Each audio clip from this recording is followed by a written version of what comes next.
On l'a fait.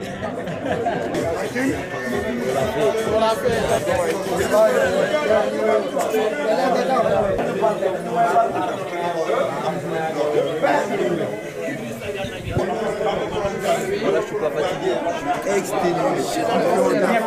Voilà, vous rêvez pas. Vidéo. Jaraaf Sénégal.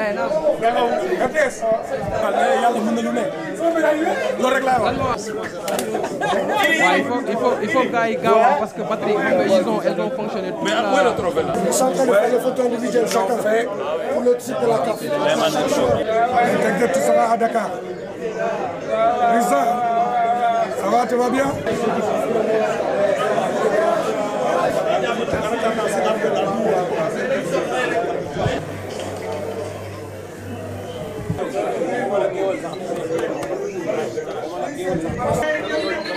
Wow. La légende, la Djigu. nee na nga Ndiak maa ngi lay nuyu di la fay comme ni nga ko gisee ñu ngi ci vestiaire u Lions yi fi mu toll nii nag c'est la joie joueurs yi kontaan nañ trop ñi ngi manifester xanaa ñu dem rek ci Sadio Mané mi nga xam ni mooy meilleur joueur u Coupe d'Afrique bi un joueur de classe mondiale une fierté pour le Sénégal c'est lui qui tire le penalty décisif qui donne le trophée continental enfin au Sénégal. Sadio, qu'est-ce que vous ressentez en ce moment? Sentiment de fierté et de bonheur. C'est le plus beau jour de ma vie. C'est comme si je vis un rêve. J'arrive même pas à croire qu'on a gagné ce trophée. Mais en tout cas, je remercie tout le peuple sénégalais, ma famille, mes amis, le staff, l'équipe tout entière. Je pense que ça a été difficile, mais on l'a fait. Qu'est-ce que tu as ressenti au moment de tirer ce dernier penalty? Avant d'aller tirer le penalty, j'ai demandé à tous mes coéquipiers de me mettre béni. Et tout le monde était tellement excité pour moi, ils étaient tellement contents quand j'allais tirer parce que ils me connaissaient tous parce que je m'entraîne à l'entraînement tout le temps, je marquais. Quand j'ai raté, ils n'avaient pas douté. Et quand j'ai repris le penalty, ils étaient tellement confiants, ils savaient que j'allais marquer. Sadio ci wolof lan nga ressentir fi mu ne nii ginnaaw bi Sénégal gagné li nga xam ni mooy Coupe d'Afrique. Non man moom ba léegi mënu ma ko gëm parce que lii sama rêve la woon bi ma nekkee xale jooy naa ndax équipe nationale bi parce que su ma seetaan équipe nationale ñu gagné ko dama doon jooy te mun naa ne c'est le plus beau jour de ma vie maa ngi fàttaliku mun naa ne coupe yi ma gagné yëpp bii moo ma si gën 10 000 fois te maa ngi sant yàlla bu baax di sant sénégalais yëpp ak staff bi équipe bi yëpp ak sama famille ñëpp. ne nii waa Bambali ñu ngi lay seetaan sénégalais yëpp ñu ngi lay seetaan ñi ne ci diaspora bi ñu ngi lay seetaan en soose lan ngay wax tey. mbe Bambali ngol be kontono be Casamance ngol be kontono mba fale ko ngalla duwa jele mbal tentulo mbal jeyla ante malum be mum fon fala bar ngal be tentu ngal jey. Félicitations à Sadio Mané. À ses côtés, Nampalys Mendy qui a été lui aussi immense pendant cette Coupe d'Afrique des Nations. Quelles sont vos sensations en ce moment, Nampalys? Franchement, c'est difficile de décrire ce que je ressens aujourd'hui. C'est une énorme fierté, beaucoup de joie et ouais, on l'a fait pour le peuple sénégalais ce soir. Et pour nous-mêmes aussi, dès le début de cette CAN, avant même que la CAN commence, on savait qu'on avait les qualités et les capacités pour remporter cette compétition. Aujourd'hui, on a fait quelque chose de grand et c'est génial. Qu'est-ce que ce trophée représente dans votre carrière? Papi, tu répands, t'es champion d'Afrique, mon frère! Il représente beaucoup de choses, hein. Il représente tout. Je pense que c'est la plus belle chose de toute ma carrière. J'avais jamais connu ça. Et c'est un jour que j'espère que j'ai pas envie que ça s'arrête. Donc voilà, très très fier de tout le monde, de tout un groupe. On a été une vraie famille. Tout le monde a été uni, soudé et je pense que ça s'est vu sur le terrain. Félicitations à vous, Nampalys Mendy. Nous sommes avec Moustapha Nam. Moustapha, vous êtes champion d'Afrique. J'imagine que c'est une grosse fierté. Champion d'Afrique! Voilà. On a vu vos larmes de joie. Non, mais larmes de joie. Et tout le monde a pleuré au Sénégal. Beaucoup en tout cas ont pleuré. Bilal dañ ko waxante woon. Bu match bi jeexee dañuy jooy mais jooyu mbégte. Waaw vestiaire yi xumb na ñu profité ci avec Pape Abou Cissé. ça va grand naka bu ngeen def lu xew fii tey lu xew fii en mode policier. lan xew fii tey. Loumé Loum kaay bi yow kaay toog fi yow Loumé champion d'Afrique mon frère. Voilà, Pape Abou Cissé qui met de l'ambiance. Il y a aussi Ablaye Seck et Famara Diédhiou, champion d'Afrique les gars. Très content, ah oui. Lan ngay yéeg fi mu ne nii Ablaye. ah lan ngay yéeg fi mu ne nii. oh grand fu mu toll nii li ma yëg damaa kontaan ba mënuma wax ba Serigne Touba mënuma wax sax billaahi yoon bi voilà ku nekk mu ngi doon xaar coupe Sénégal di xaar coupe Sénégal tey jii suñu borom tey la ko dogaloon loo gis lu nekk rek dafa am heure ak appam te yàlla mën na lu nekk yàlla def na ko tey. na Sénégal yëpp bëggee sant rek ba Serigne Touba di sant suñu borom rek amuñ dara dul def lu koy sant ko du ñun moom la waaw ñoo ko raak nag mais moom la mooy lépp. waaw yàlla ñu jig nag jig Sénégalais yëpp ñëpp nekk si jàmm zible ko si jàmm mu jeex si jàmm incha allah rabi. Félicitations, vous êtes avec Famara Diédhiou, lui aussi auteur d'une bonne CAN. Famara, qu'est-ce que vous ressentez en ce moment? De la joie, du bonheur, tout. Donc voilà, depuis le début, nous on y croyait, quoi qu'il arrive, les critiques et tout. Nous depuis le début, voilà, on le croyait et on voulait cette CAN. Donc voilà, aujourd'hui on l'a fait, on peut être fier de nous, mais aussi le peuple sénégalais peut être fier de nous aussi. Voilà. On l'a fait, c'est pour eux, c'est pour nous et voilà, c'est gravé à jamais. Et cette victoire à qui particulièrement? Bah, aux Lions qui sont partis, voilà, à mon défunt père aussi, à toute la famille, au peuple sénégalais. Comme vous avez pu le voir aussi, quand on a marqué nos buts, on a dédié ça à Pape Bouba Diop. Et je pense que à cause de lui aussi, on s'est donné à 1000%. Voilà, le plus important, c'est ça. Donc, on dédie aussi cette CAN à tout le peuple sénégalais, aux Gaïnés qui nous ont quittés et au peuple sénégalais. Félicitations les gars et l'ambiance qui continue. Bamba, nous sommes avec Bamba Dieng, lui aussi, qui est l'une des révélations de cette équipe du Sénégal, auteur d'une très bonne CAN. Bamba, lan nga yéeg à 21 ans tey nga nekk champion d'Afrique. waaw kontaan parce que lii rêve la woon si man depuis tout petit et que sénégalais yëpp li lañ dem xaar tamit tey def nañ ko donc dañuy sant yàlla bu baax a baax waaw di leen wax ne coupe bi ñoom ñoo ko moom waaw ñu xaar ñu suba daal ñu ngi ñëw incha allah.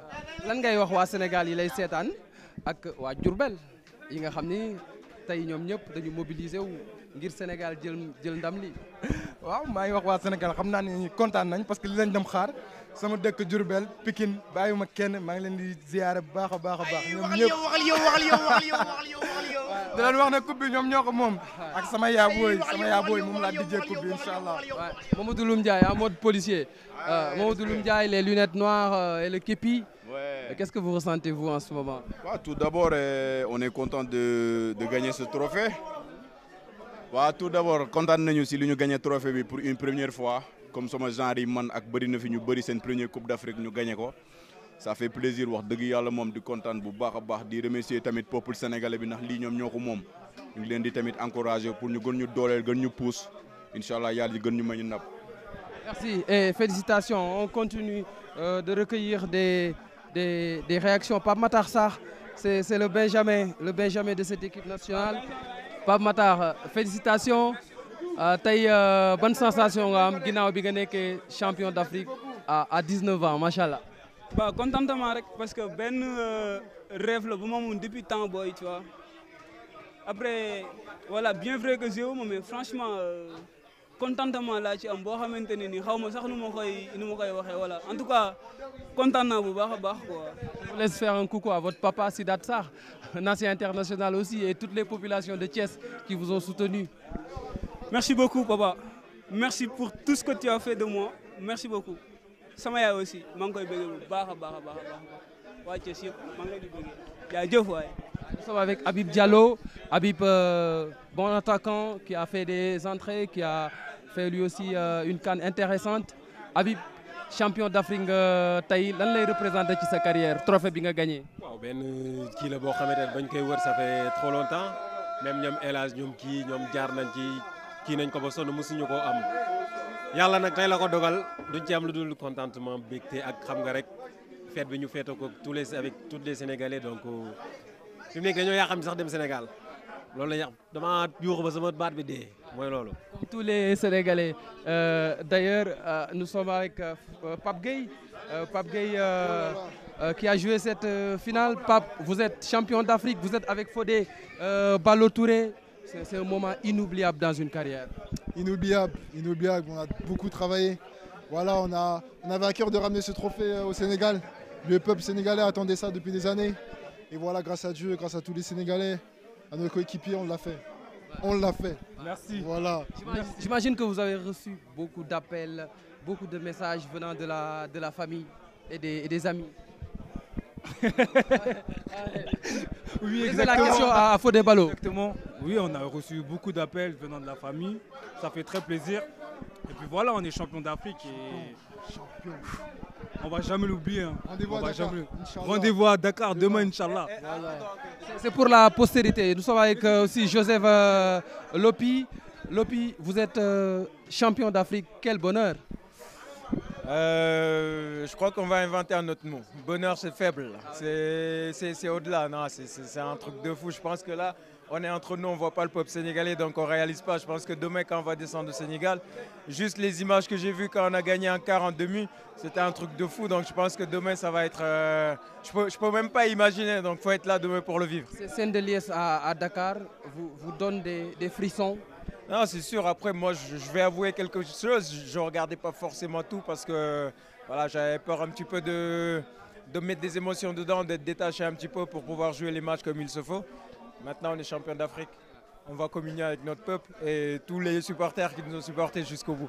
Félicitations. On voit Mamadou Niang, l'un des attaquants vedettes qui ont marqué cette équipe nationale du Sénégal. Mamadou Niang, c'était vos jeunes frères ont pris une revanche. Vous avez joué une demi-finale de CAN en 2006 avec l'Égypte. Vous étiez même buteur.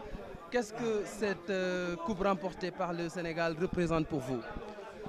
Elle représente beaucoup. Elle représente beaucoup pour tout le monde, hein, pour tout le peuple sénégalais, pour tous les Sénégalais du monde entier. Vous savez que cette génération était capable de le faire. Parce que s'il y a bien une génération qui était capable de le faire, c'est bien celle-là. Parce qu'ils ont essuyé beaucoup de critiques pendant pas mal de temps, mais ils sont toujours restés soudés. Ils ont cru à leur plan, à leur marche. Et aujourd'hui, ils ont fait une CAN qui est cohérente, ils sont montés en puissance petit à petit. Et sur cette finale, on domine largement le match, on domine largement les débats. Ça s'est quand même terminé au tir au but. Heureusement qu'on a le meilleur gardien du monde chez nous, qui arrête un penalty. Et voilà, la coupe est enfin au Sénégal et l'étoile est enfin sur le maillot du Sénégal. Ah ouais, le Sénégal qui a sa première étoile sur le maillot. On va se rapprocher de Abdou Diallo. Je disais dans le direct que si Kalidou Koulibaly était le ministre de la Défense, Abdou Diallo est le ministre de l'Intérieur. Tous les deux assurent la sécurité. Qu'est-ce que vous ressentez en ce moment? Beaucoup de fierté. Franchement, on est venu pour quelque chose. On repart avec. On est fiers, on est heureux. On sait qu'on a rendu tout le peuple sénégalais, que ce soit à Dakar ou toute la diaspora fière. Et il n'y a rien de plus grand. Il n'y a rien de plus grand. Cette victoire à qui? Au Sénégal, c'est le Sénégal qui gagne. Nous qui sommes là, ceux qui sont devant la télé, tout le monde, c'est à nous, c'est pour nous. Votre discours dans le vestiaire résonne encore. Hein. Je crois que c'était après le quart de finale, si je ne m'abuse. Abdou Diallo, un leader naturel qui est venu en mars 2021, mais qui a montré beaucoup d'envie. Comment vous expliquez cette combativité qu'on a vue sur la pelouse quand vous jouez? Parce que je ne suis pas venu pour rien, je sais pourquoi je suis venu. C'était pour ça. J'étais prêt à tout donner, je vous dis la vérité. J'étais prêt à tout donner et on a eu ce qu'on voulait. Donc non, vraiment trop content, trop content. Félicitations, Pape Bouna Thiam, l'homme, celui que j'appelle, je surnomme l'homme à la belle talonnade. On se souvient de sa talonnade contre la Suède en quart de finale de la Coupe du Monde en 2002. Pape, j'imagine que vous aussi, vous êtes hyper content après le sacre du Sénégal. Je suis plus que content, je pense. On ne peut même pas mesurer comment on est heureux. Franchement, je suis fier de nos petits frères, et fier de toute l'équipe, le staff, tout le monde. Je suis vraiment content pour eux et content pour le pays qui attendait tant d'années ce sacré. Mais ils l'ont fait, bravo, il faut leur dire bravo. Et surtout, nous avons l'importance, surtout c'est très important. Il y a le Coupe du Sénégal. Merci à vous. On va continuer la série de réaction avec Alsane. Alsane, qu'est-ce que vous ressentez? J'imagine beaucoup de joie ce soir. Je suis désolé, j'ai plus de voix. Mais c'est une fierté incommensurable. C'est-à-dire, on est tellement fiers de ces gamins-là. Ils nous ont donné un tel bonheur. Donc aujourd'hui, on est fiers d'être Sénégalais. Ils ont essuyé nos larmes il y a 20 ans contre le Cameroun. On vient ici au Cameroun, on prend la coupe, notre première étoile. Donc ces gamins-là, on va prier pour eux. C'est nos héros, c'est nos petits frères, on est fiers d'eux. Avec la manière, contre une équipe redoutable d'Égypte. Vraiment, on félicite tout le staff. On est très fiers d'Aliou Cissé, très contents. Parce que on voit qu'il s'est bonifié, on voit qu'il a progressé en tant qu'entraîneur. Et aujourd'hui, ça a porté ses fruits. Donc tout le staff, les joueurs, le président de la République qui a misé, qui a mis un gros budget pour cette campagne. Et aujourd'hui, il a gagné. Donc on les félicite aussi d'avoir mis ces jours-là dans de très bonnes conditions. On félicite tout le Sénégal. On a vu les images. Donc on va faire notre retour, Inch'Allah. Et cette fois-ci, ce sera avec un bonheur, ce sera avec de la joie. Donc merci beaucoup. Alsane Dour qui a perdu la voix. On est avec Idrissa Gana Gueye, l'un des cadres du vestiaire, 4 phases finales de Cannes. Mais celle de 2022 a été la bonne enfin. Enfin, alhamdulillah, santé yàlla bu baax. Affaire yi metti woon na mais voilà, on a toujours gëm suñu bopp, liggéey, waxtaan suñu biir, doon ay frères. Metti woon na trop mais dañuy sant yàlla bu baax parce que lii rek lañ doon xaar si suñu carrière. Li dara gënu ko neex quoi, dara gënu ko neex parce que Sénégal dañ ko mérité, yàgg nañ xeex pour am trophée bi. 2002 gars yi perdre ko tir au but, 2022 ñu ñëw gagné ko tir au but au Cameroun. 2002 Cameroun lañ ko passé woon kon l'histoire était écrite quoi. Loolu lañ gëmoon suñu bopp, waxtaan suñu biir, liggéey. Di sant yàlla bu baax di remercier Sénégalais yi bu baax tamit di jot nañ message yi encouragement yi mais xamoon nañ ni mënoon nañ ko def ba léegi réaliser guñu quoi mais xam naa bu ñu ñëwee Sénégal lay daax incha allah rabbi di leen remercier bu baax tamit di nuyu waa Médina waa Cambérène waa Ouest Foire waa Wakam waa Sénégal bi yëpp waa Jàmbaar Sénégal bi yëpp ñu ngi leen di nuyu di leen béggee en tout cas. Félicitations à vous. Et là, on est avec le meilleur gardien du monde, le meilleur gardien de la CAN décisif lors de l'épreuve fatidique des tirs au but, Edouard Mendy. Une grosse fierté pour le pays. Edouard, ce soir, c'était votre 19e sélection. Et à l'issue de cette 19e sélection, vous êtes champion d'Afrique. Qu'est-ce que vous ressentez? Il n'y a même pas de mots pour décrire ce qu'on ressent, ce qu'on vit. Je suis tellement fier pour tous les Sénégalais, pour tous les joueurs ici, toutes les personnes autour de cette sélection, que ce soit les dirigeants, les kinés, les membres adjoints. Tout le monde a contribué à cette victoire et aujourd'hui on est récompensé, on est vraiment fiers. C'est quelque chose qu'on veut depuis des années, depuis des dizaines et des dizaines d'années. Avec cette génération, on avait à cœur d'écrire l'histoire. Aujourd'hui, on a écrit une des plus belles histoires du football sénégalais. Et avec cette génération, si Dieu le veut, on va continuer à l'écrire. Félicitations à vous, Edouard. Nous sommes avec Mamadou Diallo. Lui, il a joué la CAN 94 avec le Sénégal. Il était là depuis le début. Diallo, xam naa ni tey moom kontaan nga ginnaaw bi sa rakk yi jëlee li nga xam ni mooy Coupe d'Afrique. Non tey fierté lañu am sama xol dafa sedd trop surtout li ñu defal Sénégal parce que mun naa wax ne c'est un trophée boo xam ne pendant des années ñu ngi koy wut tey François Jules Bocandé jaar na fi Bruno Metsu jaar na fi Mansour Wade jaar na fi Pape Bouba Diop jaar na fi Joseph Koto bi dem aussi timit ñu war leen rendre hommage parce que ils sont tout fait pour l'équipe nationale. Donc aujourd'hui suñu petit frère yi bu ñu jëlee trophée bi nga xam ne ñun pendant des années génération bu ne jaar fi doon ko ut donc fierté lay doon suñu donc franchement moi je suis très content et de plus j'ai beaucoup d'estime si ñoom parce que le respect ni ñu ëmbalee cër bi ñuy jox nit ñi dafa doy waar donc du ma woon bett si ñoom quand tu vois Sadio Mané dañuy wax lu bari quand tu vois Idriss dañuy wax lu bari quand tu vois Cheikhou Kouyaté dañuy wax de Famara Diédhiou ça veut dire dañu ay xale yoo xam ne yu neex a tette lañ parce que am nañ discipline am nañ respect xam nañ seen grand frère yi jox nañ leen cër mais lii rek lañ mënaloon Sénégal et aussi ñu remercier aussi le peuple sénégalais parce que le peuple sénégalais toog na di xaar di pendant des années ma leen di wax ne leen ñun nañuy boole xoli parce que boo xoolee Sénégal saa yu boolee xoli rek lu ñu bëgg a am dañuy dem jële ji ko donc tey ku ne mun na mere sa morom ku ne mun nga def sa morom mais bu dara jotee ñu war ko ut nañu teg yëpp bokkandoo dem jël ko ba pare après ñu delluwaat si li ñu nekkaat et de plus di wax aussi tamit le président de la République dafa génnee ay moyens yu dul jeex bi ñu fay jege xam na li mu sas joueurs yi ak li mu wax joueurs yi tey ñun ñi nga xam ne on était en équipe nationale xool nañ équipe nationale avancement bi fa am parce que bu équipe nationale dem ba nga xam ne pour mu qualifier premier tour problème la wala pour mu dem qualifier quart de finale problème la tey ngay dem bay dem ay finale nañ ko sante yàlla sant aussi tamit suñu président bi nga xam ne moom moo fi nekk le président Macky Sall toppatoo ñu xool jour bu ne lan mooy cëram mu jox ko nous tout récemment lañ gagné Bitu-Soko mais il a pris un passeport diplomatique jox ma ordre de mérite kon loolu ñun amal mënatuñu ko fay donc maa ngi nuyu Sénégal yëpp c'est une fierté pour tout le monde liggéey bi nag anciens footballeurs anciens internationaux yëpp ñoo ko def aussi tamit tous les Sénégalais seen patient ak seen supporter ak bëgg équipe bi et merci à vous aussi à RTS parce que vous faites un travail extraordinaire. jërëjëf Mamadou Diallo mi nga xam ni joué na CAN 94 ak Sénégal ce soir c'est un moment historique nous avons en face de nous le premier ministre des Sports qui va brandir le trophée de la Coupe d'Afrique des Nations.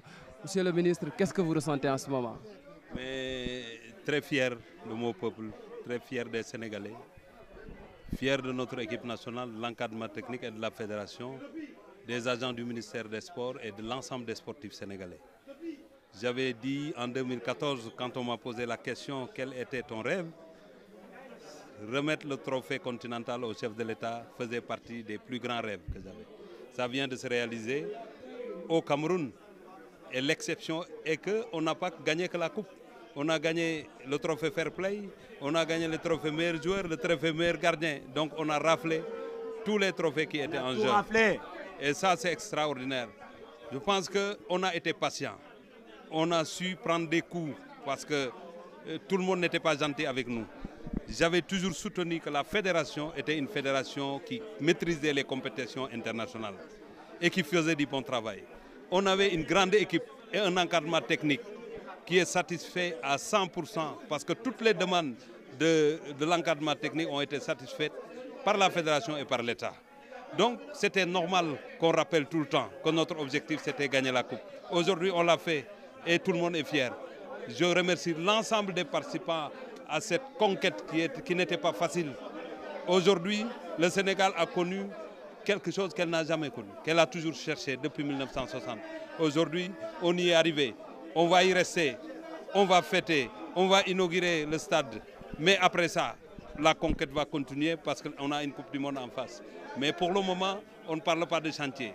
Il faut fêter, il faut jubiler. Et je regarde, grâce à Dieu, ce que j'ai fait tout juste après la fin du match avec le ministre Abdoulaye Sow, nous avons pris nos notes de prière, nous avons prié pour rendre grâce à Dieu. L'équipe rentre quand à Dakar? Mais l'équipe rentre demain. Normalement, on sera là-bas à 15h et on trouvera sur place le président Macky Sall, qui est le premier des Sénégalais et qui mérite de recevoir en terre sénégalaise ce trophée continental.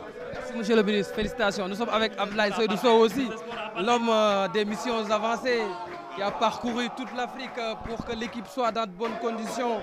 Enfin, le jour de gloire est arrivé. Comment vous avez vécu la finale, monsieur le ministre? Bon, mais avec beaucoup d'émotion, avec beaucoup de plaisir. Mais c'est la victoire du peuple sénégalais, comme l'a dit le ministre Matarba. Peuple sénégalais uni derrière son chef, le président Macky Sall, qui sans faire beaucoup de bruit, sans faire de l'ostentation, a soutenu l'équipe de la manière la plus forte dans les moments les plus difficiles. Dans les moments les plus difficiles, nous avons senti le président à nos côtés. Et c'est aujourd'hui parce que l'équipe est forte. Et elle l'a montré sur le terrain. Je pense que c'est la victoire du Sénégal. Maintenant, nous sommes sur le toit de l'Afrique. Il faut maintenant s'y maintenir. Et je crois que dans l'unité, nous pourrons soulever les montagnes. Félicitations, félicitations. Jean-Pierre, on va rester avec cette belle ambiance. Et là, on va...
Ouais.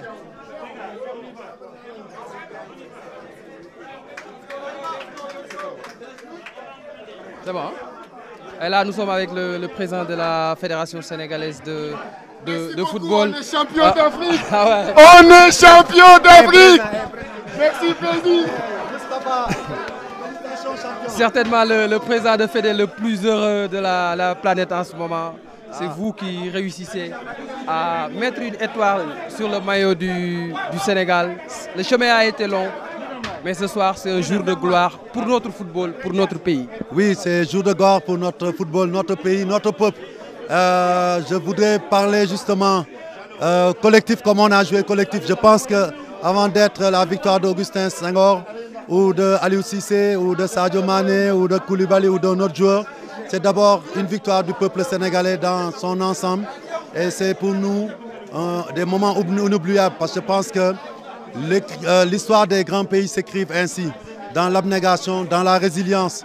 Et j'ai l'habitude de dire que depuis 3 ans, notre source de motivation, c'était cette image des jeunes Sénégalais en 2019, quand nous sommes revenus perdants de la finale de la Coupe d'Afrique, qui nous disait un message fort, vous l'avez amoul découragé. Et ça nous est resté dans la tête. Et c'est ça qu'on a apporté comme viatique pendant cette canne-là, comme un leitmotiv pour nous motiver à chaque fois. Et aujourd'hui, on réussit ce que beaucoup de générations de Sénégalais ont essayé. Et il était entendu que c'est la somme de ces efforts-là qui devait être consacrée aujourd'hui ici au Cameroun et nulle part ailleurs, dans un pays de lions. Les lions sénégalais donc, ont marqué l'histoire et c'est important. Ça montre que dans le travail, et dans l'abnégation, mais surtout dans l'union des cœurs, parce que notre leitmotiv, c'était Manko Nwuti Ndamli, et le président y a ajouté Manko Indi Troubi. Et on a mis les deux dans un même panier pour les amener à Dakar. Le président Macky Sall a demandé sa coupe, il l'a, et nous on avait dit aux Sénégalais, nous manquons, Ndam li ñëw na. Donc lolu buñ ko mësa wacc, il faudra jamais qu'on change cette démarche-là. Tant que les Sénégalais seront unis, dans le sport comme ailleurs, je suis sûr que nous aurons ce résultat magnifique. Et au bout de l'extrême effort, comme on l'a vu aujourd'hui, au bout des prolongations, au bout des tirs au but, Tout le monde pensait l'Égypte imbattable dans cette CAN au tir au but. Mais nos Lions, nos Gaïndés l'ont fait. Et bravo à tout le monde. Comment vous avez vécu ces tirs au but en tribune? Je vais vous étonner. Hein. Donc, j'étais avec le ministre Matarba d'ailleurs. Je les ai vécus avec beaucoup de sérénité. Je me disais que cette fois-ci, ça ne pouvait pas ne pas passer. Même si c'était au dernier tir au but, comme ça s'est passé, ça devait l'être. Et ensuite, sur cette compétition, j'ai vu un groupe de joueurs dégager une telle puissance mentale et collective, une telle unité, une telle solidarité, que je savais que même s'il fallait gagner à l'égyptienne, ils le feraient. Et aujourd'hui, c'est ce qu'ils ont fait. Ils ont montré aux Égyptiens qu'ils pouvaient jouer comme eux et ils leur ont montré aussi qu'ils pouvaient les battre à l'égyptienne. Et ça, c'est magnifique. Merci, Président. Félicitations, félicitations, félicitations. Nous sommes avec Ismaïla Sarr et Ibrahima Mbaye. Ismaïla Sarr et Ibrahima Mbaye, champion d'Afrique. Ismaïla, Ibrahima, un mot, vous êtes champion d'Afrique. Qu'est-ce que vous ressentez? Alhamdulillah. Champion. Quelle victoire bi ak trophée bi. Kan len koy? Kan nga koy déjé? Non ñep Sénégal peuple bi yépp. Waaw billahi peuple bi yépp. Lu way def ñu leen wax ñom suba rendez-vous inshallah. Du yomb. Dara du yomb inshallah. Félicitations hein. Félicitations Salif Ciss. Ñu nek ak Saliou mu def Coupe d'Afrique bu mucc ayib. Saliou tay nan nga dundé Sakuru Sénégal? Sant Yalla rek, alhamdoulillah. Sénégalais yépp li lañ bëggoon, li leen doon ñaan Yalla. Que mon objectif c'est atteint aujourd'hui. On va beaucoup en profiter, on va bien en profiter. Encore du au Sénégal, jërëjëf ñaani aksina. Voilà, instant bi daal xol yi dafa fess, xamul looy wax sax. Mais en tout cas, félicitations à tout le peuple sénégalais. Diaspora avec ñëpp, félicitations à vous. Félicitations, félicitations. Nous sommes avec Bouna Sarr qui a été très immense pendant cette CAN. Très costaud, de très belles prestations. Bouna, vous êtes champion d'Afrique avec le Sénégal. Qu'est-ce que ce trophée représente pour vous? Franchement, c'est un sentiment indescriptible. Voilà, pour ma première Coupe d'Afrique des Nations, on l'a remportée. Franchement, c'est une très grosse fierté, c'est un très gros honneur. Surtout que c'est la première fois pour le peuple sénégalais. Comme on dit, à jamais les premiers. Et je suis vraiment très heureux de faire partie de cette histoire. D'où vient votre motivation? On vous a vu engagé pendant tous les matchs. Vous avez joué avec beaucoup d'envie, avec beaucoup de fierté. Comment vous l'expliquez? Écoutez, c'est dans ma nature, voilà, me donner à fond. C'est pas donné à tout le monde de pouvoir représenter son pays d'origine.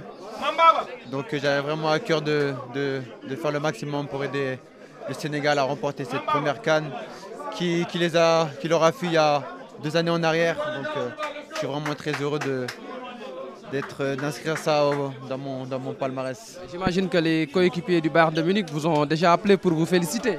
Oui, j'ai reçu beaucoup de messages de mes coéquipiers. Ça fait vraiment plaisir. Donc voilà, je suis vraiment très très heureux. Félicitations, félicitations à Bouna. On est avec le double ballon d'or africain, El Hadj Ousseynou Diouf. El Hadj, vos petits frères ont enfin réalisé cet exploit qu'on attendait depuis 1965. Là, vous êtes tout heureux de voir le Sénégal être enfin sacré champion d'Afrique. Je félicite mes petits frères d'abord parce que tey jour bi ñoom ñoo ko moom. Je les félicite et je sais pour arriver au bout. Parce que j'étais tout le temps à l'entraînement avec eux, à l'hôtel, un peu partout. J'ai voyagé depuis plus de 2 ans maintenant. Je suis avec eux, je voyage avec eux, je participe à l'entraînement avec eux. C'est des jeunes qui pensaient qu'à ça, qui voulaient faire plaisir à leurs parents, à leur peuple. Et je les remercie du fond du cœur. Et je ne peux pas ne pas avoir aussi une petite pensée à Bruno Metsu, à Jules-François Bocandé, à Bruno Metsu, à Jules-François Bocandé, à Pape Bouba Diop, à Mawadou Wade, à tous ces gens-là aujourd'hui qui sont plus là. Et c'est important de penser à eux. Et c'est important de penser à eux. Et je crois que cette victoire aujourd'hui, c'est la victoire du peuple sénégalais qui a attendu pendant tant d'années. Et ce qui est beau, c'est que là où on l'a pris, au Cameroun, qui nous a tant fait pleurer, et aujourd'hui, on est sacré champion chez eux. Et aujourd'hui, on a battu l'Égypte, qui est cette fois champion. Pour moi, je le dis aux petits, cette étoile-là, ce n'est pas seulement notre première étoile, mais on a 7 étoiles. Vous pouvez être fiers de vous et continuer à travailler. Et il y a des échéances qui vont venir et Inch'Allah, on va les surpasser ensemble. Ouais, nous sommes avec le ministre de la Défense, Kalidou Koulibaly, immense tout au long de la Coupe d'Afrique des Nations. Kalidou, qu'est-ce que ce trophée représente dans votre carrière de footballeur? Il représente beaucoup. On savait qu'on voulait rêver grand. On l'a fait, alhamdoulilah. On n'a pas trop dit ce qu'on voulait, mais depuis Dakar, on savait qu'on voulait gagner cette CAN-là. On savait que ça allait être difficile. Avec la CAN 2019, on savait les désillusions qu'on avait eues. Mais aujourd'hui, on peut être que heureux parce que les 16 millions de Sénégalais qui étaient derrière nous, j'ai toujours demandé d'être derrière nous. Et aujourd'hui, ils le sont derrière nous et ça me fait très plaisir. C'est pour ça, c'est pour eux le titre. Et on peut dire juste alhamdoulilah, Dieu est grand. Les coéquipiers de Naples ont déjà appelé pour vous féliciter? Oui, j'ai reçu beaucoup de messages. J'ai du mal à répondre à tout le monde, mais en tout cas, c'est avec le cœur. Je suis très content, je suis très heureux aujourd'hui. C'était, comme je vous ai dit, le match le plus important de ma vie. Alhamdoulilah, on l'a gagné, on a fait l'histoire du Sénégal. Maintenant, on peut seulement savourer. Félicitations à Kalidou Koulibaly, surnommé le ministre de la Défense. Nous sommes avec grand Cheikh Seck. Cheikh, nga xam ni légende la ci football Sénégal. Cheikh, tey Sénégal nekk na champion d'Afrique, lan nga yëg tey? Mais yëg-yëg bi kay mënuma ko sax qualifier vraiment parce que ñun lu ñu yàggut la amoon chance am ko bi may football wax dëgg yàlla mais am na xale yi defal nañu ko en tant que dirigeant vraiment lu ñuy sant yàlla la. Bon, c'est vrai que peut-être ñu ngi ko doon xaar lu yàgg waroon nañu ko mën a am bu yàgg mais léegi la ko yàlla dogal. Bon, l'essentiel aussi lu ñu yaakaar mooy suñu jéem a toog le plus longtemps possible si kaw parce que gagné ko tamit demaat suuf. Je crois qu'il faut ñu confirmer suñu statut déjà de première équipe africaine et puis bon encore faisant déjà prochaine étape bii di ñëw qualification coupe du monde la dinañ ko teg suñu gannaaw. C'est vrai qu'on va fêter ça dinañ ko fêter tey ak suba mais après bu ñuy génne si xalaat Égypte coupe du monde bi te boobu day métti du yomb. Félicitations président, félicitations. C'était donc les réactions dans le vestiaire, le vestiaire qui s'est vidé après des heures de célébration. Le Sénégal qui est enfin sacré champion d'Afrique. Vous imaginez notre bonheur ici à Yaoundé.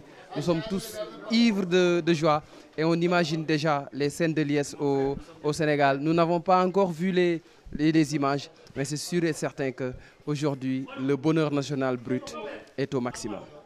Bonne soirée à tous.